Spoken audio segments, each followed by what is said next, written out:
Students, कैसे हैं आप लोग। आज स्टार्ट करते हैं कॉजेटिव वर्ब्स। तो वैसे तो मैं पढ़ा भी चुका हूं क्लास में, अगर आपको तब भी समझ में कम आई हो तो दोबारा इससे वीडियो से रिवीजन कर सकते हैं। कॉजेटिव वर्ब्स का मतलब होता क्या है? तो कॉजेटिव वर्ब्स का मतलब होता है किसी के कारण होना, है ना। मतलब कॉज का मतलब तो कारण है, किसी का कारण होना। बस यहाँ पे सिंपल शब्दों में और आसान शब्दों में क्या है, देखिए साधारणतः क्या करता है, सब्जेक्ट ही किसी काम को करता है। जैसे मैंने उसे मारा तो सब्जेक्ट ने मारा ना, मैं सब्जेक्ट। लेकिन इन कॉजेटिव वर्ब्स में क्या होता है, सब्जेक्ट रहेगा तो, लेकिन वो खुद काम नहीं करेगा, वो किसी से काम करवाएगा। क्लियर है ना।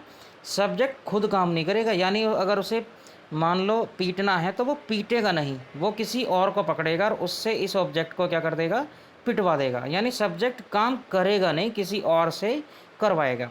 तो ऐसे काम को करवाने के लिए हमें यूज़ पड़ती है वर्ब्स की, जो करवाने का ही काम करती हैं। जो काम होगा ना वो तो एक्शन अलग है, लेकिन करवाने के लिए, एक्शन किसी और पे डालने के लिए ना, करवाने के लिए हमें वर्ब्स की ज़रूरत पड़ती है, जिनको हम क्या बोलते हैं, कॉजेटिव वर्ब्स। क्लियर।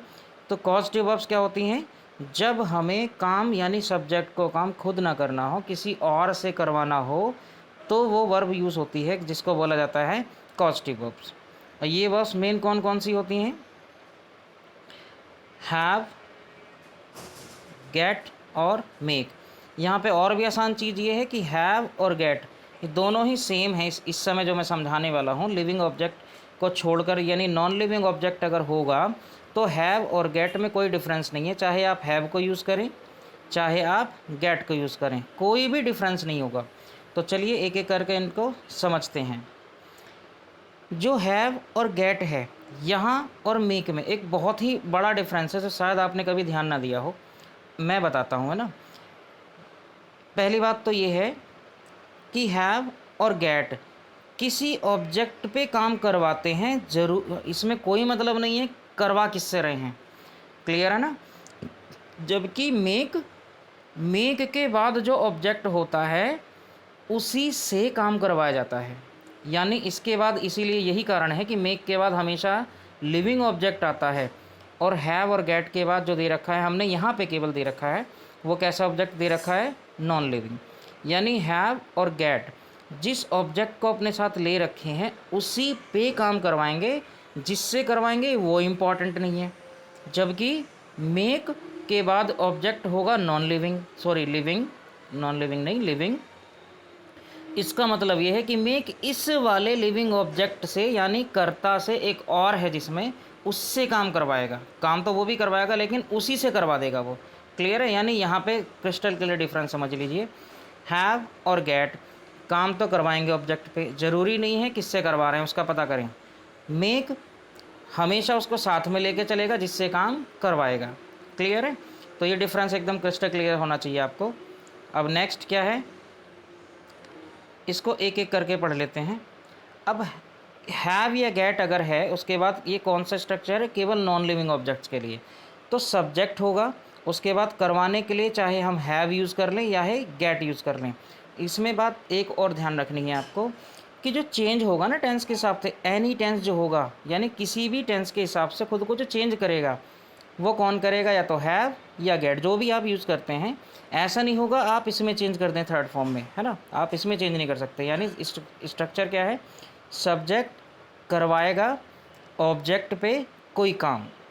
फिर से देखिए, सब्जेक्ट करवाएगा ऑब्जेक्ट पे कोई काम, है ना। तो जो काम वो करवाएगा वो उसकी हमेशा कौन सी फॉर्म यूज़ होनी है, थर्ड फॉर्म। ये हमेशा फिक्स है, पास्ट पार्टिसिपल ही आना है। बस शर्त क्या है, यहाँ पे क्या होना चाहिए, ऑब्जेक्ट नॉन लिविंग होना चाहिए, यानी क्या होनी चाहिए, वो चीज़ होनी चाहिए। क्लियर है। अब एग्जाम्पल्स देख लेते हैं।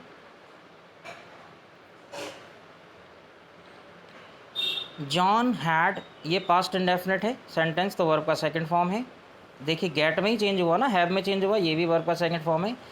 जॉन हैड या गॉट हिज कार वॉश्ड, कितना क्रिस्टल क्लियर डिफरेंस है। देखिए जॉन ने करवाई उसकी कार वॉश, यानी जॉन ने अपनी कार धुलवाई। यहाँ पे ये इम्पॉर्टेंट नहीं है किसने धुली, किसी से उसने धुलवाई, यहाँ पे ये इम्पॉर्टेंट है कि उसकी कार धुलवाई है उसने। क्लियर है। नेक्स्ट, ही ऑलवेज हैज़, तो देखिए यहाँ पास्ट इंडेफिनिट था तो इसमें चेंज हुआ, यहाँ प्रेजेंट इंडेफिनिट है, फिर से इसमें चेंज हो रहा है, इसमें कभी चेंज नहीं हो सकता, फिक्स है ये, हमेशा पास्ट पार्टिसिपल ही होगा। यानी ही ऑलवेज हैज़ या गेट्स हिज वर्क डन, वह हमेशा करवाता है उसका काम पूरा, है ना।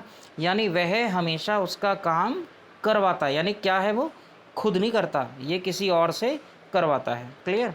मैरी विल हैव या get her homework prepared, Mary will have, यहाँ पे हैव करवाने के लिए है, गेट भी करवाने के लिए, विल के साथ फर्स्ट फॉर्म हो गया ना। हर होमवर्क प्रिपेयर्ड, यानी यहाँ पे भी वही है, मैरी खुद काम नहीं करेगी, वो अपना जो होमवर्क है उसको करवाएगी तैयार किसी से, है ना, उसको वो किसी से क्या करवाएगी, तैयार कराएगी। Last example, I am having या गेटिंग माई बाइक रिपेयर, तो यहाँ तो और भी आसान हो जाएगा आपको समझना, ये जो आई लगना है, टेंस जो चेंज होना है वो हैव या गेट का ही होना है, हम इसको चेंज नहीं कर सकते थर्ड फॉर्म को, है ना। ऑब्जेक्ट के बाद तो हमेशा कौन सा फॉर्म लगेगा, थर्ड फॉर्म। यानी आई एम हैविंग या गेटिंग, मैं रहा हूँ करवा मेरी बाइक को क्या कर रहा हूँ, रिपेयर करवा रहा हूँ, तो मैं करवा रहा हूँ अपनी बाइक क्या, रिपेयर, यानी मैं अपनी बाइक की मरम्मत करवा रहा हूँ, उसमें कुछ स्पेयर पार्ट्स का जो भी काम है उसको करवा रहा हूँ। तो आई होप ये क्लियर हो गया होगा यहाँ तक। नेक्स्ट चलते हैं मेक पे। अब मेक देखिए गाइस, मेक जो है नॉर्मली अपने साथ हमेशा लिविंग ऑब्जेक्ट्स को लेके चलेगा, वैसे इसके साथ नॉन लिविंग भी देखे गए हैं, लेकिन आप ध्यान रखिए लिविंग ऑब्जेक्ट्स को लेके चलेगा। और अच्छी बात क्या है, सब्जेक्ट होगा, उसके बाद मेक करवाने के लिए है। अब ये भी कुछ भी जो भी टेंस में चेंज होगा वो मेक के चेंज होगा, जो चेंज आएगा ना टेंस के हिसाब से, इज एम आर के साथ आएंगे लगना तो इसमें लगेगा, सेकंड फॉर्म तो इसका लगेगा, ऐसे एस तो इसका लगेगा, है ना। यानी टेंस के हिसाब से चेंज किसका होगा, मेक का। सेम ऊपर जैसी चीज़ है यहाँ तक। इसके बाद जो ऑब्जेक्ट होगा वो हमेशा होगा कोई पर्सन, यानी कोई लिविंग चीज़ होगी। और उसके बाद होगा बेस फॉर्म, जिसको हम फर्स्ट फॉर्म बोल देते हैं, लेकिन वो क्या होता है, वर्ब का बेस फॉर्म। यानी उनमें हमेशा ऑब्जेक्ट के बाद क्या था, वर्ब का थर्ड फॉर्म, लेकिन यहाँ पे हमेशा क्या है, वर्ब का बेस फॉर्म। क्लियर। अब अंतर क्या है देखिए, वो गेट और हैव तो ऑब्जेक्ट पे काम करा रहे थे ना, लेकिन यहाँ मेक जो है ये इस ऑब्जेक्ट से काम करवाएगा। यानी यहाँ इंपॉर्टेंट है कि हम किससे काम करा रहे हैं, काम तो इसमें भी होगा, कोई ना कोई एक्शन तो होगा ही ना यहाँ, लेकिन इंपॉर्टेंट क्या है कि काम हम इससे करा रहे हैं, ऑब्जेक्ट से ही, ऑब्जेक्ट को ही पकड़ लिया कि भैया तू ही कर, काम करवा रहे हैं इससे, है ना। इसके उदाहरण देख लेते हैं। फर्स्ट एग्जाम्पल है Robert made me beat that little child, है ना। तो देखिए रॉबर्ट ने करवाया किससे, मुझसे, है ना। और एक्शन क्या है, वो एक्शन क्या है, पिटवाने का, मेक्स मी, यानी Robert made me beat that little child, यानी रॉबर्ट ने करवाया पिटाई का काम मुझसे, और किसके ऊपर करवा दिया, वो छोटे बच्चे के ऊपर। यानी इसका मतलब क्या है, रॉबर्ट ने मुझसे एक छोटा बच्चा पिटवाया, रॉबर्ट ने मुझसे एक छोटा बच्चा पिटवाया। Clear. Next, he always makes me do his work, तो ये और आसान है, आप अर्थ निकाल सकते हैं, वह हमेशा करवाता है किससे, मुझसे, डू काम किसका, खुद का, यानी वो खुद नहीं करता, ये जो है खुद नहीं करता, बहुत चालाक आदमी है, ये किसे पकड़ लेता है, मुझे पकड़ लेता है कि भाई मैं तुझसे काम करवाता हूँ, यानी वह मुझसे हमेशा काम करवाता है।